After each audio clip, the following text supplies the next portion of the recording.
Hello everyone and welcome to the Joshua Woody Football channel. Today we are going to be reacting to the England Euro 2020 squad.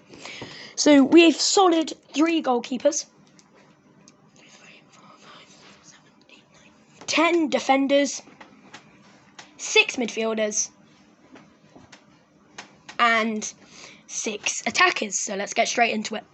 So the 3 goalkeepers Gareth Southgate has chosen is Sam Johnstone of West Brom, Dean Henderson of Manchester United and Jordan Pickford of Everton. A solid 3, obviously. Our other good goalkeeper is injured. Moving on to right backs. There was a lot of talk about Trent Alexander-Arnold not being chosen by Gareth Southgate because he didn't have a great relationship with him. Well, that's not the case because Trent Alexander has gone alongside Reece James of Chelsea, Kieran Trippier, the winner of the La Liga, and Walker, the winner of the Premier League. We have 2 fine champions of their respective league, one of Spain, one of England. So I'm hoping they get into starting 11 quite a lot and hoping we get out the group so we can see more of Alexander-Arnold, James, Trippier and Walker, because obviously you can't have 4 right backs at the same time. Moving on to centre-backs, we have Conor Coady, Harry Maguire, Tyrone Mings, Luke Shaw and John Stones. Conor Coady, captain of Wolverhampton Wanderers, did well at the back, and I think he's a great player. In the World Cup qualifiers, I think he is the main man at the back, and obviously if Kane isn't playing, or Maguire, he's going to be captain. And in a back 3, Conor Coady is brilliant alongside Maguire, Stones or Mings, Shaw, or even James Chilwell. But, Conor Coady is all-round great. Harry Maguire, despite his injury, the Manchester United skipper, has pretty good talent around him, and I wouldn't be surprised if he bags another goal, just like he did against Poland. Tyrone Mings, he's a solid defender. He's a solid centre-back for Aston Villa. Cleared some off the line against Chelsea for their 2-1 win on the matchday 38. So I won't be surprised if Tyrone Mings does stop quite a lot of chances.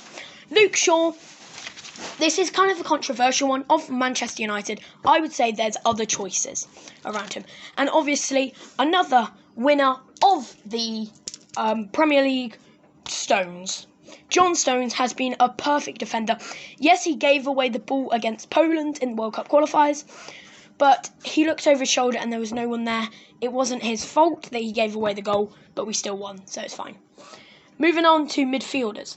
A great holding midfielder to start with is Calvin Phillips. I think he's played superb at Leeds to finish 9th, top half of the table, pretty superb. And scoring a lot of goals as well. Jude Bellingham has been superb. He's only 17 and he's had 47 appearances for Borussia Dortmund, which is absolutely superb for that age. He's the youngest England player to go to the Euros since Wayne Rooney, who was 17 as well. Jack Grealish, the skipper of Aston Villa, is going, and I want to see talent from him because he is a talented young man. Against Austria, I saw he got the assist with Bukayo Saka, or the pre-assist, one of the two. Jordan Henderson, despite having an injury all season, he is the vocal cord of the team, and not to see him play would be a little bit damaging. So Gareth Southgate has picked him. Mason Mount, his way he plays, he dominated Chelsea, and I wouldn't be surprised if he bags some Euro goals in his debut. And then moving on to the West Ham player, Declan Rice. I think that's a great choice, but there is other choices like Lingard, etc. Attackers. Bukayo Saka of Arsenal. He's done superb. He's been their roll-away bolt, just like Pepe was against West Brom.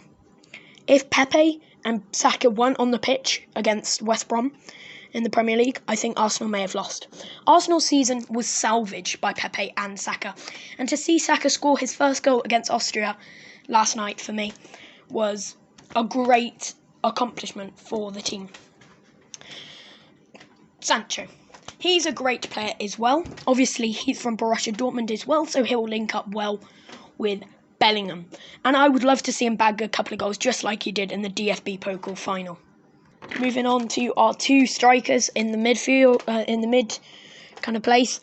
Dominic Calvert-Lewin of Everton and Harry Kane of Tottenham. They've been two superb players this season, and I wouldn't be surprised if they assist each other. Rashford. He's been great this season. His pace and his stamina needs the team. And Sterling, despite all the controversy about him missing every shot, I think he's still an all-round great left winger / striker. So I wouldn't be surprised to see him bag a couple goals. Obviously, Alexander-Arnold did get injured against Austria, so Gareth Southgate is a bit worried about that. But he has took 4 defenders, so I wouldn't be surprised if it doesn't matter, to be quite honest. If he does get injured, it's going to be a little bit sad for the Liverpool right back, because he may miss. That could be the end of his season. But Trippier, Walker and James all could fill in his space with their pace as well.